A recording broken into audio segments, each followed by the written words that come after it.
Selamat datang dalam program Baca Alkitab setiap hari oleh GBI Jelambar Timur bersama saya, Ica Maloti.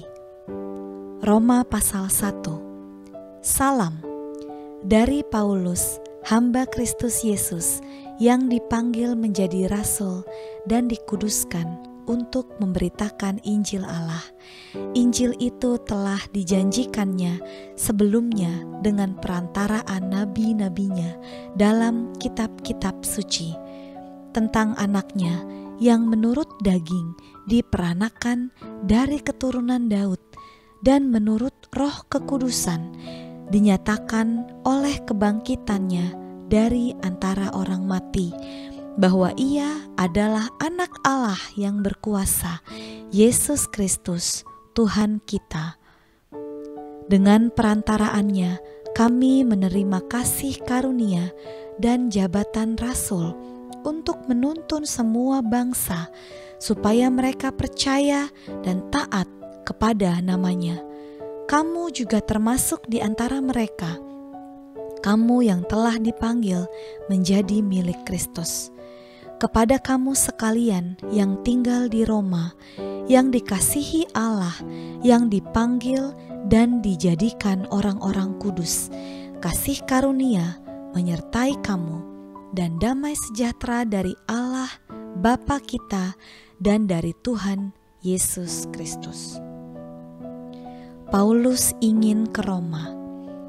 Pertama-tama aku mengucap syukur kepada Allahku oleh Yesus Kristus atas kamu sekalian, sebab telah tersiar kabar tentang imanmu di seluruh dunia, karena Allah yang kulayani dengan segenap hatiku dalam pemberitaan Injil anaknya adalah saksiku, bahwa dalam doaku aku selalu mengingat kamu. Aku berdoa, semoga dengan kehendak Allah aku akhirnya beroleh kesempatan untuk mengunjungi kamu, sebab aku ingin melihat kamu untuk memberikan karunia rohani kepadamu, guna menguatkan kamu, yaitu supaya aku ada di antara kamu dan turut terhibur oleh iman kita bersama, baik oleh imanmu maupun oleh imanku. Saudara-saudara, aku mau supaya kamu mengetahui bahwa aku telah sering berniat untuk datang kepadamu, tetapi hingga kini selalu aku terhalang, agar di tengah-tengahmu aku menemukan buah, seperti juga di tengah-tengah bangsa bukan Yahudi yang lain. Aku berhutang baik kepada orang Yunani maupun kepada orang bukan Yunani, baik kepada orang terpelajar maupun kepada orang tidak terpelajar. Itulah sebabnya aku ingin untuk memberitakan Injil kepada kamu juga yang diam di Roma. Injil itu kekuatan Allah, sebab aku mempunyai keyakinan yang kokoh dalam Injil, karena Injil adalah kekuatan Allah yang menyelamatkan setiap orang yang percaya, pertama-tama orang Yahudi, tetapi juga orang Yunani. Sebab di dalamnya nyata kebenaran Allah yang bertolak dari iman dan memimpin kepada iman, seperti ada tertulis, orang benar akan hidup oleh iman. Hukuman Allah atas kefasikan dan kelaliman manusia.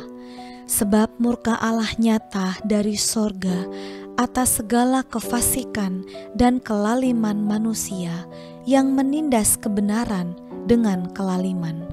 Karena apa yang dapat mereka ketahui tentang Allah nyata bagi mereka, sebab Allah telah menyatakannya kepada mereka. Sebab apa yang tidak nampak daripadanya, yaitu kekuatannya yang kekal dan keilahiannya, dapat nampak kepada pikiran dari karyanya sejak dunia diciptakan, sehingga mereka tidak dapat berdalih. Sebab sekalipun mereka mengenal Allah, mereka tidak memuliakan Dia sebagai Allah atau mengucap syukur kepadanya.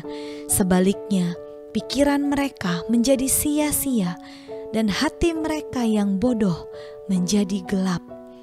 Mereka berbuat seolah-olah mereka penuh hikmat, tetapi mereka telah menjadi bodoh. Mereka menggantikan kemuliaan Allah yang tidak fana dengan gambaran yang mirip dengan manusia yang fana, burung-burung, binatang-binatang yang berkaki 4, atau binatang-binatang yang menjalar. Karena itu Allah menyerahkan mereka kepada keinginan hati mereka akan kecemaran, sehingga mereka saling mencemarkan tubuh mereka. Sebab mereka menggantikan kebenaran Allah dengan dusta, dan memuja dan menyembah makhluk dengan melupakan penciptanya yang harus dipuji selama-lamanya. Amin. Karena itu Allah menyerahkan mereka kepada hawa nafsu yang memalukan, sebab istri-istri mereka menggantikan persetubuhan yang wajar dengan yang tak wajar. Demikian juga suami-suami meninggalkan persetubuhan yang wajar dengan istri mereka dan menyala-nyala dalam berahi mereka seorang terhadap yang lain, sehingga mereka melakukan kemesuman laki-laki dengan laki-laki, dan karena itu mereka menerima dalam diri mereka balasan yang setimpal untuk kesesatan mereka. Dan karena mereka tidak merasa perlu untuk mengakui Allah, maka Allah menyerahkan mereka kepada pikiran-pikiran yang terkutuk, sehingga mereka melakukan apa yang tidak pantas, penuh dengan rupa-rupa kelaliman, kejahatan, keserakahan, dan kebusukan, penuh dengan dengki, pembunuhan, perselisihan, tipu muslihat, dan kefasikan. Mereka adalah pengumpat, pemfitnah, pembenci Allah, kurang ajar, congkak, sombong, pandai dalam kejahatan, tidak taat kepada orang tua, tidak berakal, tidak setia, tidak penyayang, tidak mengenal belas kasihan. Sebab walaupun mereka mengetahui tuntutan-tuntutan hukum Allah, yaitu bahwa setiap orang yang melakukan hal-hal demikian patut dihukum mati, mereka bukan saja melakukannya sendiri, tetapi mereka juga setuju dengan mereka yang melakukannya. Bapa di dalam surga, kami bersyukur untuk firman-Mu pagi hari ini, mengingatkan kami, menegur kami, untuk kami boleh terus hidup berjalan taat kepada firman-Mu Tuhan, agar supaya hidup kami boleh menyenangkan hati Tuhan. Terima kasih, hanya di dalam nama Tuhan Yesus kami berdoa. Amin.